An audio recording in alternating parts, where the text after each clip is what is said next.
Olá, pessoal. Estamos aqui falando de mudança. A mudança é o primeiro passo para você tirar seus projetos do papel. Para conversar com a gente, eu trouxe a Kátia Soares. A Kátia Soares é a autora do livro A Transição na Gestão de Mudanças. Oi, Kátia, tudo bem? Tudo bem, Marcelo, e você? Tudo bom. Eu tenho algumas perguntas aqui da minha audiência que eu gostaria de fazer para você. E elas são, como identificar quando a mudança é necessária, como convencer meu chefe a mudar e que impacto as organizações têm pela relutância na mudança. Então, até para nortear nossa conversa, vamos começar pela primeira pergunta, né? Como identificar quando a mudança é necessária? Bom, as perguntas que eu recebo, basicamente, né, das organizações, elas chegam por várias frentes de negócio. Elas chegam muitas vezes pelo presidente da empresa, preocupado com a questão de como é que ele lida com uma fusão e uma aquisição. Ele está comprando empresas, né? Então, a preocupação dele imediata é alinhar essas culturas para que elas, de alguma maneira, façam valer os valores da organização, né? Mas eu arrisco dizer que, por mais que você tenha perguntas de projetos de RPs, que muita gente trabalha com gestão de mudança ligado a projetos de RP porque traz um sentido de urgência, né? Então, são iniciativas organizacionais, mudança de presidente, que mexem mesmo com as pessoas lá dentro. A mudança ela começa quando tem esse sentido de urgência, né? Ou quando tem um stakeholder que toma a decisão, compreendendo a necessidade de existir essa mudança comportamental na organização. Então, não existe uma fórmula mágica, mas existem pessoas conscientes hoje que de verdade estão entendendo que a mudança ela começa a partir de uma necessidade, né? Então, por isso a questão do sentido de urgência, porque se não tem uma necessidade latente, fica muito difícil, principalmente no palco organizacional, das pessoas compreenderem a necessidade de mudar. Eu vejo até, enxergo essa pergunta, que uma tem gancho com a outra, porque acho que quando a necessidade não vem de cima, é muito difícil você colocar a necessidade nas pessoas, né? Que Sim, acho que é um resumo do que você falou. E acho que recai até sobre a segunda pergunta da audiência também. Como convencer meu chefe a mudar? então, ninguém convence ninguém, né? Eu acho que tem que ter uma sensibilização de procurar entender se esse chefe está num comportamento que não está de acordo com o que ele espera ou o que a organização deseja, é importante conversar com essa pessoa. Normalmente as pessoas resistentes, que a gente chama, né, são pessoas que é, são difíceis de lidar, né, e a gente quer que elas mudem. Normalmente elas também têm uma necessidade.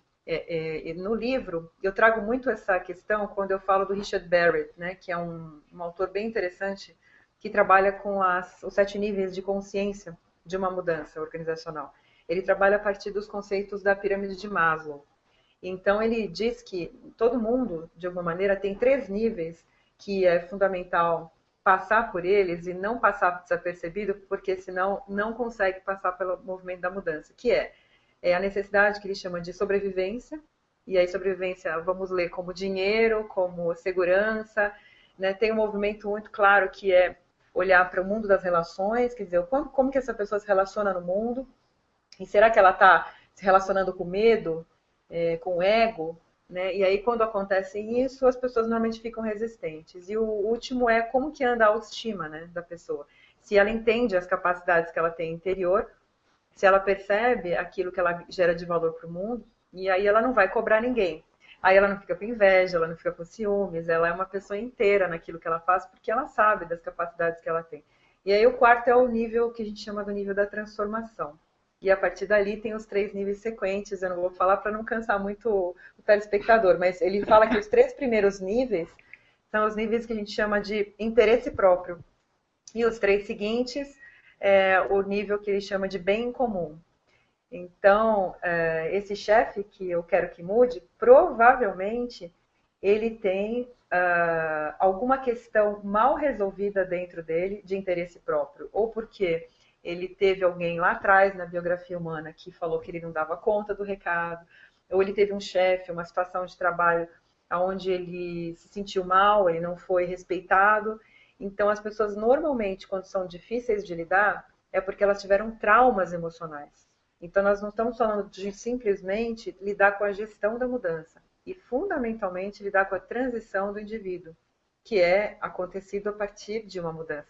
Seja ela porque o chefe é um chefe ruim, ou seja porque qualquer coisa esteja acontecendo na organização. Então, existem chefes bonzinhos e ruinzinhos, existem seres humanos que de alguma maneira esperam que alguém entenda eles, né? E que diga, ok, o que você precisa é de amor, o que você precisa é de pertencimento. Então vamos tomar um café ali na esquina e fala um pouco o que está acontecendo com você. Então o antídoto é esse, é conversar e falar, aí ele vai abrir o coração, aí ele vai dizer que ele está com problema na residência dele, com a mulher, ele vai dizer que ele está super pressionado, porque ele é um líder, que está sendo pressionado pelo líder de cima, que ele quer que ele alcance vários resultados e que não dá parabéns para ele não é reconhecido. Então, no fundo, por trás de um chefe resistente, existe um ser humano extremamente necessitado de amor e carinho. Então, assim, se a gente for até lembrar da pirâmide de Maslow, né? Ela Sim. começa com as necessidades fisiológicas, lá no meio tem segurança e termina em autorrealização, né? Isso. E até a pirâmide de Maslow é uma luta com o mundo que a gente tem hoje, com o nosso dia a dia. Acho que chegar até a autorrealização, só a necessidade, né? No final da pirâmide, né? Você ter tudo cumprido e no final da pirâmide está lá a autorrealização, já é uma grande conquista e não é todo mundo que consegue. Sim. E você até comentou, né? A forma de você trabalhar o seu chefe é um caminho, né? É você criar empatia. Sim. Você está próximo e você ir conquistando a confiança aos poucos, mesmo porque muitas das organizações de hoje ela procura só resultado e acaba talhando as pessoas para o novo, né? Sim. Agora criou uma moda de se falar inovação, vamos trabalhar inovação, mas a pessoa sugere algo novo, um projeto novo, alguma coisa de trabalho, de cima para baixo, as coisas tendem a acontecer. Mas quando tem de baixo para cima, mesmo para um gestor, para um diretor, de diretor para um presidente, tem um pouquinho de relutância, né? O medo do novo, né? Porque normalmente as pessoas com cargo alto, geralmente elas têm a pressão alta também, né? E então, os presidentes, os diretores, são executivos que eu atendo em coaching normalmente, são super carentes, né? São pessoas muito solitárias, porque eles tomam grandes decisões e são extremamente pressionados por todos, né? Então, são pessoas que precisam muito de ajuda. E que muitas vezes, por ter que tomar decisões rápidas, eficientes, ou seja, eles precisam ser super-heróis, né? Eles têm dificuldade de saber pedir ajuda muitas vezes. E às vezes ele precisa saber pedir ajuda de uma maneira extremamente simples. Ele precisa escrever uma carta, ele não sabe como é que sensibiliza um funcionário. Ele não, são coisas muito simples, né? E que no fundo ele perdeu o contato com isso, porque ele nem conseguiu, o tempo dele é tão escasso que ele prefere, né, assinar coisas, tomar decisões grandes do que de repente se vincular ao emocional. Então, o ser humano hoje ele está resgatando, e aí eu digo executivo de cima para baixo, né, cada vez mais o nível do sentir. Porque o que você acabou de falar, né, algumas coisas estão vindo de baixo para cima. E, aliás, eu arrisco a dizer que não tem mais em cima, embaixo em cima, né? Eu acho que tem empresas que têm ainda a estrutura organizacional como um modelo. Então, tem hierarquia, né? Eu tenho um cargo, eu tenho um modelo hierárquico ainda. Só que esse modelo hierárquico, ele está com o tempo para acabar, porque as pessoas não aguentam mais trabalhar sobre uma régida porque é diretor ou porque ele é gerente, não importa, né? Quer dizer, é um nível muito fundamental trabalhar no nível de plataforma de tomada de decisão, grupos, células de trabalho. Então, hoje em dia, cada vez mais, eu acho que esse modelo feudal, né, que começou lá atrás, vai com Taylor e Fayol, ele está despencando. Até porque a gente está recebendo bastante no mercado de trabalho, graças a Deus, a geração Y, que é o pessoal de 30 anos de idade, a geração X, que é o Y e o Z, né? A geração Z, que é o pessoal de 20 anos de idade, que eles não se vinculam na organização por dinheiro mais, e nem por cargo. Mas eles se vinculam pelo desafio, pela causa. Então, hoje, Marcelo, as empresas, elas estão cada vez mais sendo regidas pelos tomadores de decisão com mais consciência a partir de propósitos. Então, as pessoas estão se vinculando às mudanças, né, em ajudar qualquer tipo de mudança que aconteça na organização a partir de propósitos claros. Quer dizer, puxa, esse projeto está acontecendo, qual é o significado dele para o todo, para o bem comum da organização? Ah, então esse projeto vai ser um super desafio, vai ser bem complicado, isso não tem problema. Eu vou arregaçar a manga e vou ajudar, porque eu entendo o significado dele no contexto como um todo. É isso que está acontecendo. Então não existe mais ensino embaixo, embaixo em cima. Acho que está existindo cada vez mais, não é uma regra, né, uns mais, outros menos, mas a consciência de que nós temos que tomar decisão de forma conjunta e levando em conta as capacidades das pessoas. Acho que esse é o ponto.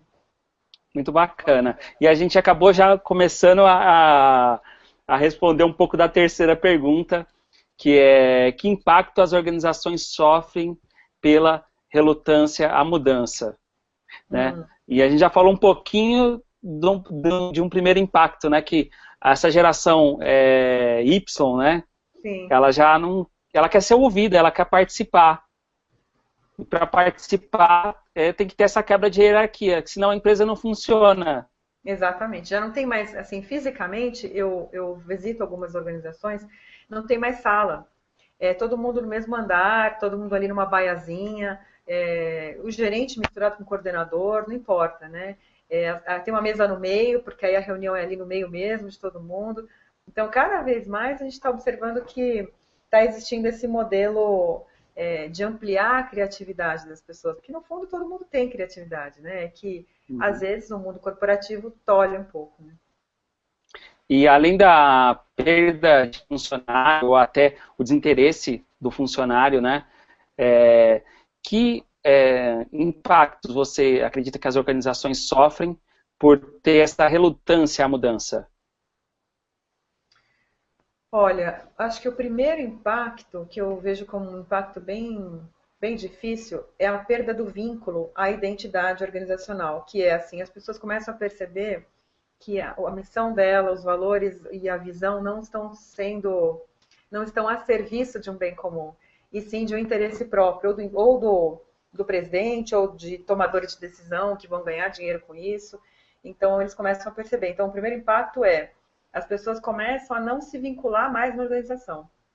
O segundo impacto cai diretamente no nível das relações, que o ambiente é percebido por clima, né? O RH normalmente faz pesquisa de clima, faz avaliação de desempenho, né? Faz feedback.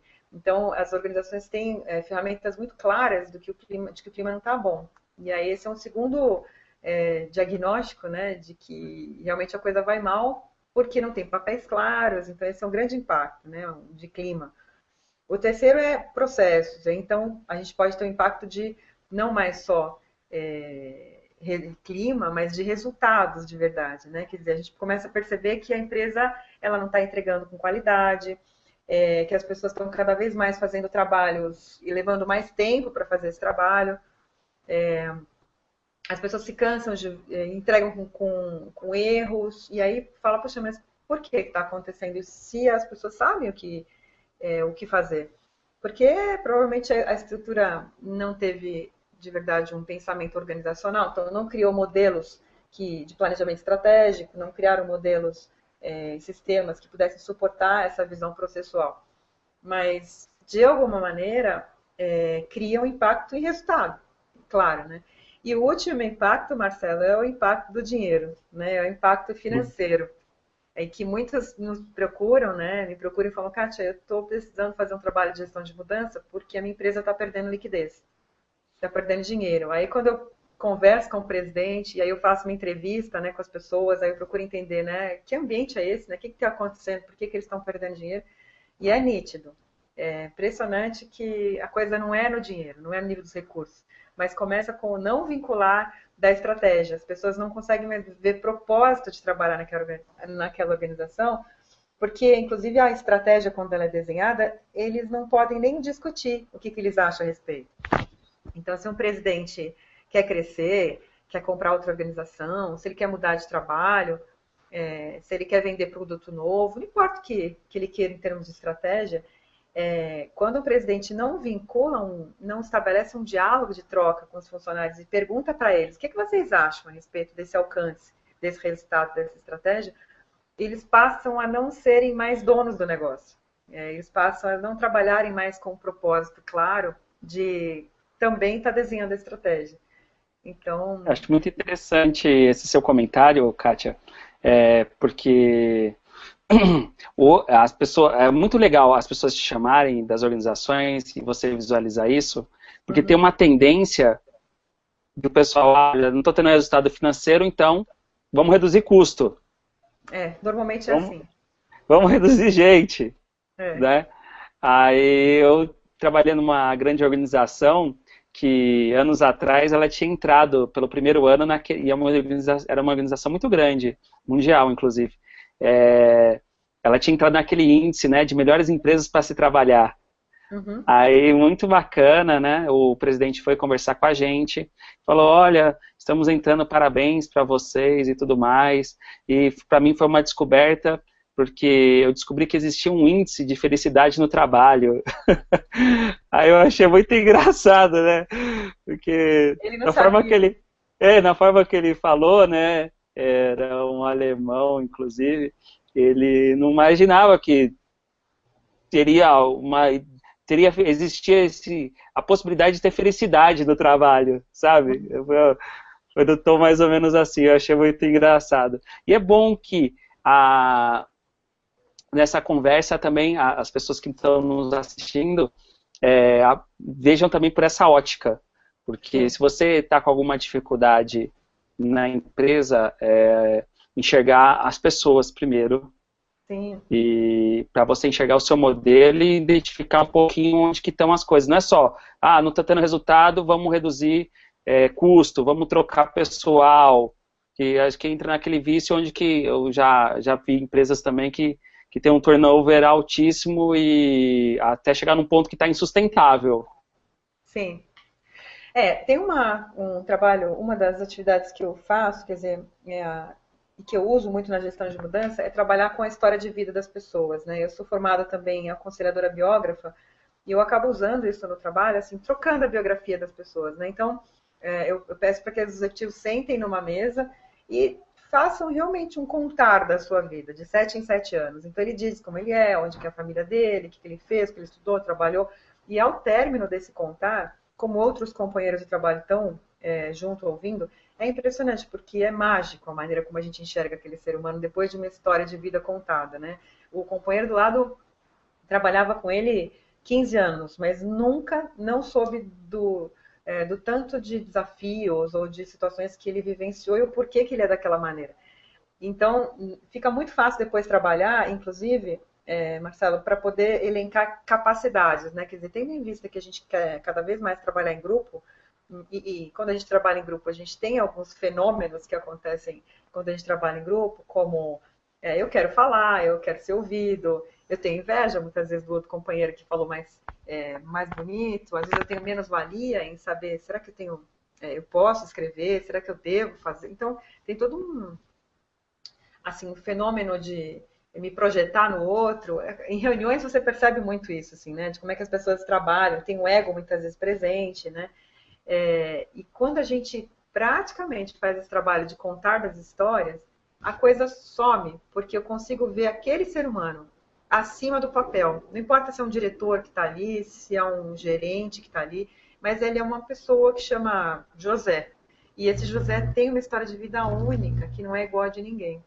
Então, é a partir dali que as pessoas estão começando a sensibilizar para o processo de mudança, que nada mais é que trabalhar o pensar, o sentir e o querer das pessoas. Que a gente aprendeu muito na biologia que o ser humano é constituído de 3 partes, né? Cabeça, troncos e membros.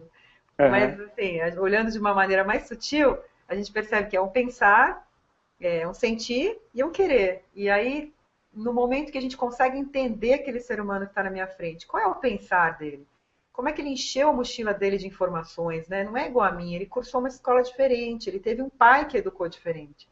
Aí ele vem com uma outra mentalidade, né?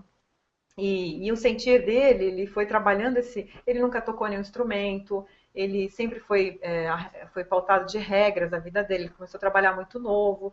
Aí quando você vai ver o querer dele no mundo, né, como é que ele pratica esse querer, aí você vê aquele líder muito duro, cobrador, entendeu? Aquele líder, né, rígido. E aí É o quando você olha general, né? um general, aí você fala, pô, o cara é um general. Não, ele não é, ele está um general. De repente alguém tem que chegar lá e começar a falar para ele, você pode ser você novamente, né? Mas aí é todo um trabalho, né? Que a gente trabalha em coaching isso, né? Trabalha em learning groups, isso também. Mas eu digo que o caminho é esse, porque o caminho da mudança, ele não começa pela organização. A organização são as pessoas, né? Ele começa justamente por a gente entender expectativas, que é no nível do pensar, e entender capacidades latentes, muitas vezes a pessoa não sabe que ela é capaz, né? E fundamentalmente estabelecer acordos, né? Porque muitas vezes numa conversa eu tenho uma expectativa de você, você tem uma expectativa de mim, mas se a gente não nivela um acordo assim, nossa, mas a gente não acordou lá atrás que a gente ia trabalhar dessa forma, é verdade. Então o nível do sentir fica mexido e é uma grande armadilha quando você não estabelece acordos claros, né? De transparência, não ter medo de falar. O risco é de ficar no ego, de ficar no medo, de ficar na aparência, o que os outros vão achar de mim. E o mundo corporativo é cheio disso. É verdade. E tudo que eu entendi que você falou também, que é muito bacana, eu acho que um passo inicial é você entender o ambiente que você está inserido, né? Sim, sim, Então, falando de uma forma assim mais técnica, você precisa mapear o seu ambiente, sim. certo? Também, Existe acho algo... que a grande coisa que a gente faz, que é um primeiro ponto da gestão de mudança, é o que a gente chama de aprender a olhar. E aí, quando eu entro numa organização, eu procuro entender que organização é essa. Aí eu converso com o presidente, com os gerentes, então eu faço uma amostra de bate-papos, então eu converso durante 1 hora com cada uma dessas pessoas de forma individual, para que ele se sinta à vontade em colocar o que ele acha, o que ele pensa a respeito daquilo que está acontecendo. E aí existe um mapeamento muito claro do que está acontecendo. E muitas vezes uma resistência da pessoa até que contratou, né? Porque ela contratou dizendo, olha, eu quero que você me crie um modelo aqui de gestão de mudança. Aí quando eu chego com o laudo das entrevistas, né, e faço a devolutiva, ele toma um susto. Ele fala, nossa, mas tem muito mais problema que eu imaginava. Eu falei, sim, então é fundamental a gente nivelar. Primeiro, limpar a casa, limpar as gavetas, para depois criar o modelo. Porque o modelo ele tem que servir a algo, né? E se aquele algo não está claro, né, se as pessoas estão preocupadas com o ambiente, se o ambiente não está bacana, tem que trazer à tona as preocupações. Então, acho que a primeira coisa é nivelar dúvidas, que é o primeiro personagem que faz as pessoas resistirem, nivelar desconfianças, que tem a ver com o mundo dos sentimentos, e nivelar medos, quer dizer, é basicamente isso, Marcelo. Eu lido o tempo todo com dúvidas, desconfianças e medos. Isso, se eu puder dizer, é o pano de fundo da gestão de mudança. Muito bacana, muito bacana. E até entrar num outro tópico, existe grandes diferenças quando a mudança está... Acho que está um problema de áudio. Estou ouvindo. Ops, isso. Existe grandes diferenças quando a mudança está na esfera pessoal, não na profissional, que a gente fala bastante de mudança nas organizações, na parte profissional. Na parte pessoal, existe grandes diferenças? Eu vejo muita similaridade, né? Como eu te falei, eu acho que a empresa é um ser vivo, né? Então, o ser humano, para mim, é a mesma coisa. Então, para a pessoa mudar, eu trabalho muito essa questão, não só na organização como no indivíduo, o contexto e o conceito da transição humana do William Bridges, né? E que ela passa por medos, né? Por receios. Então, tem um trabalho que eu faço muito, que é explicar para as pessoas que no momento que você passa por uma mudança, você leva um choque.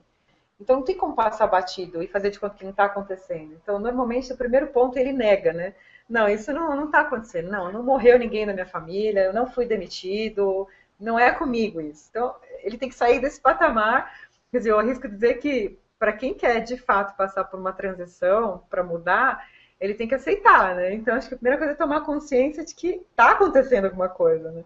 Então, primeiro é passar por esse momento. Aí depois que ele entende, né, que ele para de negar, ele começa a sentir com medo, depois ele passa pela raiva, e que aí vê que ele perdeu alguma coisa de verdade, e aí ele digere aquilo, faz um luto, desse luto ele fica em dúvida, ele começa a checar a vida inteira, e aí ele passa naturalmente por um movimento de querer mudar, de aceitar de verdade que ele está passando por aquela dor que aconteceu, e aí ele faz um grande novo começo. Isso é o que a gente chama de U, né? Que eu trabalho meu modelo de gestão de mudança calcado na transição do U, do William Bridges. E que Quem não... no fundo foi Elizabeth Kuller que criou isso, que foi uma médica alemã, acho que se não me engano é alemã, ela criou isso porque ela estudou que existia alguma coisa que fazia as pessoas sofrerem menos no leito de uma morte, por exemplo, ou quando as pessoas adquiriam uma doença de câncer, por exemplo, né? Que é uma coisa, um choque, né, pessoal muito grande, ou uma morte de família. Tinham pessoas que ela percebia que passava muito rápido pelo U. E tinham pessoas que ficavam, tinham pessoas que, né, e ela foi estudar profundamente, então ela percebeu que tem um caminho lógico, desde da negação até o momento em que ele faz um novo começo para passar. E aí tem todo um trabalho psicológico para fazer isso acontecer. Isso acontece na empresa, isso acontece nos indivíduos, então é muito similar ao que acontece no movimento de mudança, porque de um lado eu tenho o impacto, eu tenho o U, que é de baixo, que é o momento do luto, né, eu entendi que eu tenho que mudar, e o novo começo é a subida do U, né, eu acho que tem que fazer isso. A empresa, o indivíduo, todo mundo passa por esse caminho do U. A empresa ela te vive te colocando desafios, né? Então você tá lá, você fala, não, agora eu tô conseguindo me adequar aqui, já estou entregando, já estou fazendo isso aqui, aí você recebe uma nova atribuição. Alguém saiu, você está recebendo as atribuições da pessoa. Esse é o ponto, não dá tempo para digerir as coisas, sabe? Então é muito ruim. E aí já chega milhares de pessoas te cobrando, aí você tá aquele, né, não, porque você ainda não digeriu aquilo. Ou uma situação que aconteceu comigo não sei se já aconteceu com alguém da audiência, espero que não, de você chegar no estacionamento do supermercado e seu carro não tá lá. Você fala, não, eu deixei em algum outro lugar. Você, na verdade, você tem certeza que o carro estava lá, mas você fala, não, não é possível. Acho que deve estar no andar de baixo, vamos lá para o andar de baixo. Até aquele tempo em que você leva, não, aceitei, aí você fica nervoso, não acredito. Aquela é a parte do seu eu, né, que todo mundo passa, né, ou você bateu o carro, dá aquele momento de você, não está crescendo, passa um filminho na sua cabeça, né, e algumas pessoas, tem pessoas que travam e tem pessoas que são mais rápidas, né, ou que se acostumam, né. Então, a grande dificuldade que eu percebo nas organizações e nas pessoas, né, que sofrem, vamos pensar assim, né, nesse contexto de mudança, porque a gente não tem controle, né, Marcela? A mudança ela vai acontecer sempre, seja pessoal, seja profissional, a gente não tem como controlar o que vai acontecer na vida da gente. Mas a gente aprende a ter essa caminhada clara, então, se mudar alguma coisa na minha vida, eu volto para o nível do Maslow lá embaixo, né? Então eu volto para a sobrevivência. Então eu já sei que eu tenho insegurança, como é que eu trato essa insegurança. Eu sei que eu vou ter que reavivar novamente minha confiança nas relações. Então, o que eu preciso? Então, eu digo que a principal ferramenta, hoje em dia, para fazer um trabalho bem eficaz de transição humana é o autoconhecimento. É trabalhar o autoconhecimento. Os executivos hoje estão investindo muito nisso, dinheiro e tempo, para trabalhar. Tanto que hoje todo mundo quer fazer coaching, né? Coaching já virou uma febre, né, inclusive. Então, o coaching, terapia, em qualquer curso de liderança, desses cursos aí que tem no mercado, inúmeros, né, que trabalham emocional, porque é o caminho do emocional que precisa ser tratado. Em que a gente já foi muito no nível do pensar, a gente já tem muita coisa feita, pronta, nós estamos clonando gente já, né? Então, assim, a gente já tem muita informação. O que a gente não aprendeu ainda é lidar com as emoções. A gente passou batido, então é como se nós todos fôssemos crianças, emocionalmente falando. Eu conheço muita gente. Assim, se você vai numa reunião assim de executivos com senioridade, né, presidentes, diretores, você percebe claramente ali uma série de adolescentes falando. E adolescentes com, assim, rebeldes muitas vezes, não é nem adolescente manso, né? São adolescentes Aquele eu quero, né? eu quero o que quero agora, isso é meu. Então, Você não me entende, né? você não me entende. Se desse uns balõezinhos, assim, né? Falaria mais ou menos isso a reunião. Porque, no fundo, as pessoas não aprenderam. E o mundo do trabalho fez a gente exercer muito o nosso mental e o nosso querer. Né? Então, pensar e querer tá ótimo. Só que o que acontece? Tem um sentir no meio. E aí, quando você não usa esse sentir, você dá curto-circuito.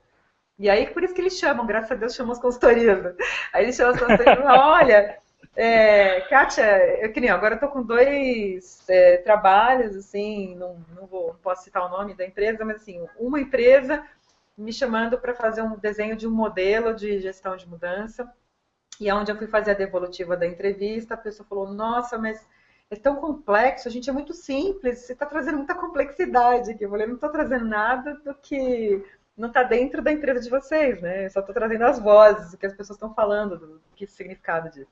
Então tomam sustos, assim, por que toma susto, né? Tô dando esse exemplo porque é tão assim, plug and play, assim, mas espera um pouquinho, você não vai falar pra gente cadê o plano de comunicação?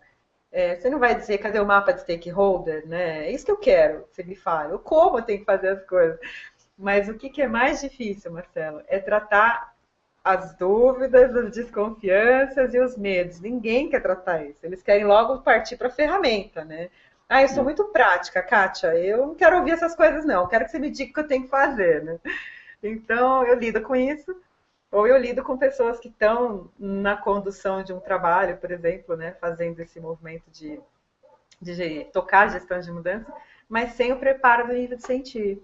E aí, o que acontece? Né? Ele vai lá, fazendo reuniões, falando com as pessoas, só que as pessoas têm medo, né? Tem medo de falar com essa outra pessoa porque não está levando em conta o jeito das pessoas, fala de qualquer jeito, enfim, o tempo todo o trabalho do nível de sentir e colocar as pessoas para dialogar, né? As pessoas esqueceram que elas podem falar, né? De forma organizada, lógico, né? Porque tem medo de brigar, tem medo de criar conflito.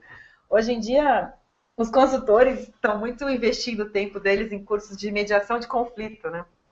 Vira e mexe, teretetê, os meus companheiros de trabalho, você fez lá, fui lá no Chile, fiz um curso de mediação de conflitos, que agora o negócio é isso, né? Botar o povo para falar, porque tá todo mundo com conflito. Quer dizer, tá, tudo bem, mas né, tem outras coisas que precisam ser feitas, e precisa criar um ambiente, recriar um ambiente educacional que está, hoje em dia, muito deseducado, extremamente deseducado. É um ambiente que raramente eu vejo um ambiente educado. É a causa, né? Não o efeito, né? Porque é um conjunto de pessoas que estão lá trabalhando há muito tempo, que por mais que elas estejam numa cultura que zele por alguns valores, por exemplo, olha, aqui nessa empresa a transparência é importante ter, né? Tá, mas quantas pessoas são transparentes de verdade? Né? O quanto que elas estão exercendo na prática um comportamento que favoreça aquele valor organizacional que é a transparência. São raras as empresas que fazem isso acontecer. Então, e quando faz é porque você pode perceber que tem um dirigente lá, consciente lá em cima, né, ou formador de opinião, que todo mundo ouve. E aí, o que acontece? Já não é mais o valor que eles estão querendo praticar, mas eles olham para aquela pessoa ali. Nossa, quando eu crescer eu quero ser igual aquele João, aquela Maria lá, né? O que aquele João, aquela Maria tem de diferente, né? Nada. Ela só é autêntica, ela só fala o que ela pensa e procura entender a necessidade das pessoas. É simples assim, mas ao mesmo tempo é muito complicado, porque tem muita gente que tem medo de ser autêntica, na verdade. Ah, muito bacana. Eu acho que o caminho é você, além de você ter, lógico, ter algumas premissas, né? Você ter objetivos claros, é uma das premissas, né? Outra premissa é você colocar o seu valor de forma simples. Porque às vezes a pessoa fala missão, valores, tem lá uma lista enorme. Missão é uma coisa lá que fica numa parede que ninguém lê. Você trazer o seu porquê, né, para o mundo. Por que nós estamos aqui? Por que a nossa empresa é importante? Porque no final das contas, e a forma que as pessoas gostam de trabalhar, é gente comprando de gente, né? Gente lidando com gente. Essa barreira que ficou gente com empresa, hoje tem cada vez mais caído, né? Sim. Por exemplo, é um exemplo bem claro, né? Você vê esses programas novos que estão aparecendo na Globo, né? Bem-estar, tem aquele Globo Manhã, tem não sei o quê, tem Mais Você, que é sempre remetendo um pouco ao que entrega, ou aquela coisa de gente lidando com gente, né? E menos organizações lidando com pessoas, né? As pessoas estão meio apavoradas, né? Porque você imagina você ligar uma organização, você falar com uma atendente lá que não quer resolver o seu problema, na verdade, né? Uhum. Então, muito bacana, Kátia. Eu acho que tudo isso que a gente falou foi transformador. E eu sei que vai surgir um monte de dúvidas das pessoas também, de como trabalhar isso, como identificar a necessidade de mudança, uma gestão das mudanças nas organizações. O mundo cobra mudança. Mudança é algo natural, apesar que muitas pessoas acham que mudança é alguma coisa, né, assim, aterrorizante, né? Então, aprender a trabalhar isso, gerir isso é fundamental para você reter talentos e você manter sua empresa num ritmo de crescimento constante e com as pessoas que têm um prazer em estar naquela empresa, trabalhar naquela organização com uma meta clara e, por que não, ser feliz no ambiente de trabalho, certo? Sem Então, dúvida. Kátia, para a gente terminar aqui, eu queria que você deixasse alguns contatos para a audiência. Okay. E fala um pouquinho das suas iniciativas, né? Você tem o site lá, Agentes de Mudança, você tem o livro, você dá consultoria. Como as pessoas encontram a Kátia? Então, eu hoje... Alô? Oi, pode falar. Então, eu hoje, Marcela, estou com o e-mail katia.soares@agentesdamudanca.com.br. No próprio site, né, tem o www.agentesdamudanca.com.br. Tem uma página no Face que eu estou procurando divulgar iniciativas de pessoas que estejam fazendo também movimentos de mudança organizacional no mundo, que também chama-se Agentes da Mudança. E assim, o mais importante é que eu, nesse diálogo todo, tanto no livro, né, como aqui na empresa e no processo de trabalho que eu estou conduzindo, eu estou criando um modelo. Na verdade, eu nem chamo de modelo, mas são 5 grandes passos que se faz hoje em dia, né, que faria sentido fazer hoje em dia, para que esse indivíduo caminhe na transição. Porque, como eu te falei, por mais que a gente esteja falando de mudança, né, o livro até fala disso, né, a transição na gestão de mudança, está havendo, de fato, um chamamento muito claro para trabalhar a transição interna das pessoas. E não dá para fazer isso em consultório psicanalítico, não dá para levar 15 anos no divã, né? E eu acho que tem maneiras muito práticas de fazer isso, quando eu olho para a liderança, né? Quando eu olho para pessoas que estão liderando situações de vida, de trabalho, em 5 grandes momentos, né? Então, tem 5 grandes passos que eu estruturei para poder capacitar essas pessoas com esse olhar, onde você amplia o olhar, amplia o ouvir, o interagir, o gerir e o sustentar. Então, nesses 5 movimentos, eu sugiro às pessoas que queiram entender um pouco mais também, pode olhar no site, já tem lá esse modelo, mas é um modelo que está funcionando bastante, né?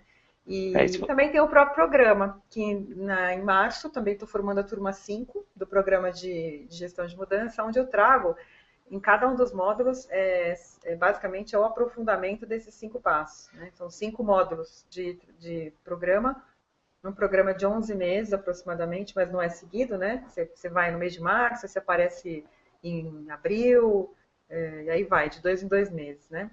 E é um trabalho bem bacana, que está ajudando muito as pessoas a ampliar esse olhar de como é que ele pode entender um pouco melhor esses momentos de caminhada de gestão de mudança, sendo a mudança, né? Eu trabalho muito ele, né? Ele sendo a mudança, executando a mudança. Então, aí ele aprende técnicas, formas, métodos, e criando a mudança, né? Porque a partir do momento que ele sai de lá completamente diferenciado, o olhar dele, né? Então, onde ele estiver, em algum contexto que esteja realmente acontecendo a mudança, ele faz uma super diferença. Acho que esse é o recado que eu queria deixar. Muito bacana, Kátia. Estou muito entusiasmado e avisar para quem estiver assistindo esse Hangout, ao final da entrevista tem um link aqui embaixo, onde você pode entrar e baixar esse material que tem esses 5 passos que a Kátia, eu posso chamar de metodologia, né? É, pode. criou essa metodologia de gestão da mudança. Aí, Eu lógico, os chamaria, detalhes. eu chamaria de gestão da mudança e da transição, né? Porque a mudança, tem muita gente que faz mudança aí fora, Marcelo, que eles chamam de GMO, Gestão da Mudança Organizacional. Mas tem muita gente fazendo aí.